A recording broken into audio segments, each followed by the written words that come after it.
perspective, just bringing you a few more videos. This time we're going to be inside because, of course, the weather is not great. It's raining outside and very wet conditions. So we just wanted to give you some different drills that you could do inside with very little equipment, mostly just a set of socks that are balled up and used for either a baseball or a softball.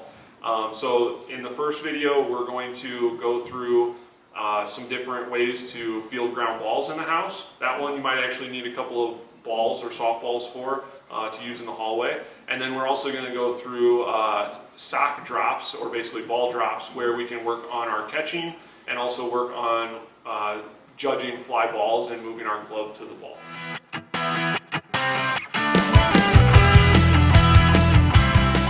This drill, we're just in the hallway. You could do this in the living room or in the hallway, but for this, we're going to work on ground balls and just the hand work, all right? So we have Mal here. She's down on her knees. That way we're not running into walls, all right? And we're just going to work on just regular rolling ground balls. Now, you can use an actual baseball or softball. You could use a foam ball that you might have in the house. This one I don't recommend using socks for, just because they're not always even and they won't roll very well.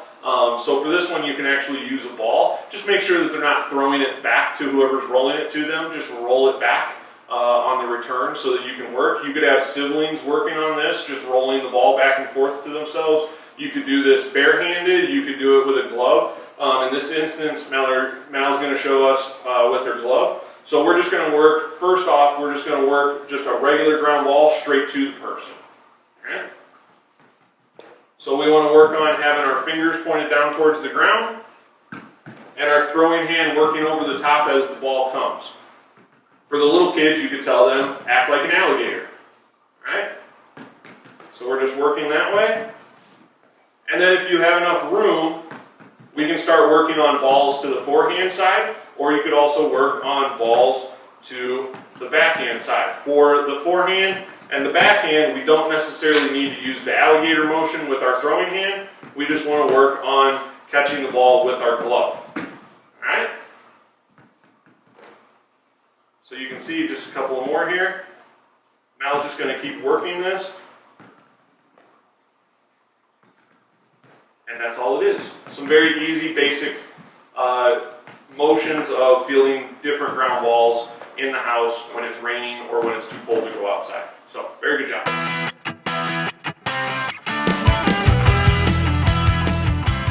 Alright, so for a little bit of the older kids or more advanced kids, you can get multiple balls. Alright, so in this case we have 2 baseballs. And we have Matthew here, same thing, just down on the knees with your glove, except this time it's going to be kind of a rapid fire for the older kids. That way they can just work on reacting to the ball. So they're basically just going to get the first ground ball, catch it, flip it back to their partner, and then the next one's coming right after.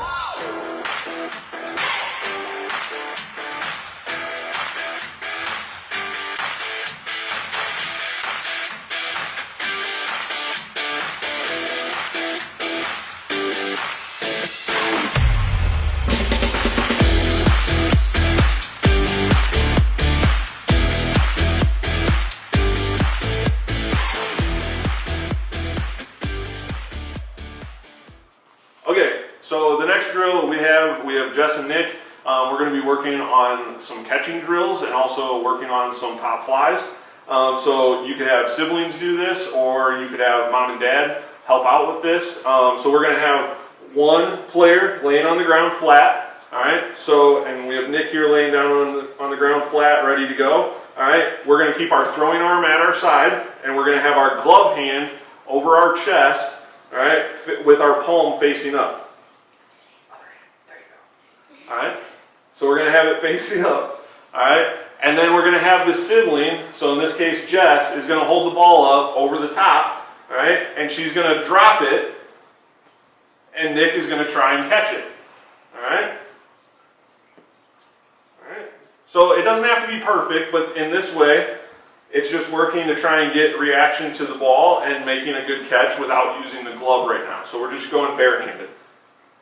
And you can work a little bit higher, so you can lift the ball up higher and drop it. And you can also work on moving it around. So it doesn't necessarily have to just be dropped right at their hand.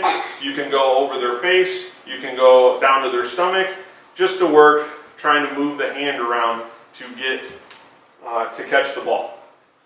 Alright, so here we have the continuation of the same ball drop drill using socks again. This time we have Mal and Matthew. Alright, so at this point we're going to have Matthew use his glove. So now we went from doing bare hand, just getting better at moving our hand to the ball, to now actually using our glove. So same setup. We're going to have our throwing arm down to our side, and then we're going to have the glove on our chest. Alright, and then Mal is going to lift the ball up high, and then she's going to drop it, and just working to try and catch the ball. Okay. Alright. Again, we can move around a little bit and just work on having it go to different areas. Alright. Or, to make this even a little bit harder, if you have high enough ceilings, alright, we can just gently toss the ball up into the air and work on more glove movement.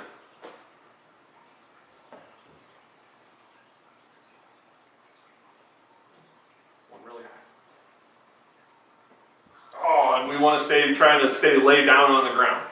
All right, we don't want to move too much, just use our glove to move.